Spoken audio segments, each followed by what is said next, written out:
Focus करेंगे हम अब ऑयल मार्केटिंग कंपनियां। इनके नतीजे इस बार काफ़ी इंपॉर्टेंट होंगे क्योंकि कच्चे तेल में जिस तरीके से हम उतार चढ़ाव देख रहे हैं, सबसे ज़्यादा इम्पैक्ट इन स्टॉक्स पर पड़ा है। तो ये क्वार्टर कैसा रहा है ऑयल मार्केटिंग कंपनियों के लिए, आगे के लिए कहाँ कौन से इंपॉर्टेंट ट्रिगर्स होंगे जहाँ पर की फोकस रहेगा, ये सब समझ लेते हैं। अनुभूति हमारे साथ बताने के लिए। अनुभूति, सबसे पहले तो बीपीसीएल से शुरुआत कीजिए। आज ही नतीजे आने वाले हैं, क्या अनुमान है नतीजों से इस बार?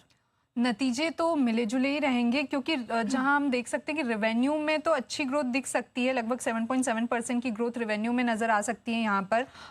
118,649 से करोड़ से बढ़कर यहाँ पर रेवेन्यू जो है 127,838 करोड़ तक पहुँच सकता है। पर जो मिडिल ईस्ट तनाव था उसके चलते एबिडा और यहाँ पर प्रॉफिटेबिलिटी में हम देखें तो वहाँ पर प्रेशर देखने को मिल सकता है। कंपनी मुनाफे से इस घाटे में आएगी ऐसा अनुमान लगाया जा रहा है। वेस्ट एशिया का जो तनाव था उससे मैनेजमेंट को बड़े मार्केटिंग लॉस हुए हैं ऐसा अनुमान है। ग्रॉस मार्केटिंग मार्जिन जो है वो 70 पैसे पर लीटर से गिरकर -23.4 पर लीटर होने का संकेत है।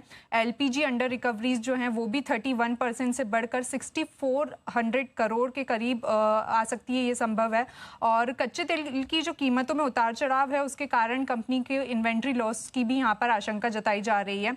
हम ग्रॉस रिफाइनिंग मार्जिन की बात करें तो ये बढ़कर जो है 25.4 पर बैरल $25.4 पर बैरल होने का अनुमान है, जो कि पिछले क्वार्टर की यदि हम बात करें तो वहां पर $18 पर बैरल था।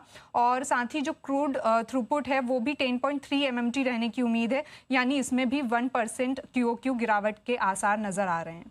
चलिए, तो नतीजे तो कमज़ोर हैं हर आधार पर। कच्चे तेल में जो हमने तेज़ी आई थी उसी का असर इस क्वार्टर, इस तिमाही के नतीजों पर पड़ेगा और बड़े घाटे में इस बार कंपनी आ सकती है। ये बीपीसीएल के नतीजों की हम बात कर रहे हैं। बीपीसीएल के नंबर्स हैं यहाँ पर और वहाँ पर भी नतीजे थोड़े कमज़ोर एक्सपेक्टेड हैं। एक बार चलिए चार्ट चेक ले लेते हैं बीपीसीएल का। कुणाल जी, क्या व्यू बन रहा है आपका बीपीसीएल पर? अगर बीपीसीएल आप देखोगे तो कंसोलिडेट कर रहा था, यहाँ पे 320 का एक स्ट्रॉन्ग रेजिस्टेंस जोन है। ये तीसरी बार है जब स्टॉक ने वो लेवल को टच किया और वहीं पे होवर अराउंड कर रहा है। सो इसका निकलना और इसके ऊपर सस्टेन करना बहुत इंपॉर्टेंट है। अगर हम 320 का लेवल निकालते हैं और उसके ऊपर क्लोज करते हैं तो एक शॉर्ट कवरिंग का मूव आ सकता है जो स्टॉक को ऊपर में 340 तक लेके जा सकता है।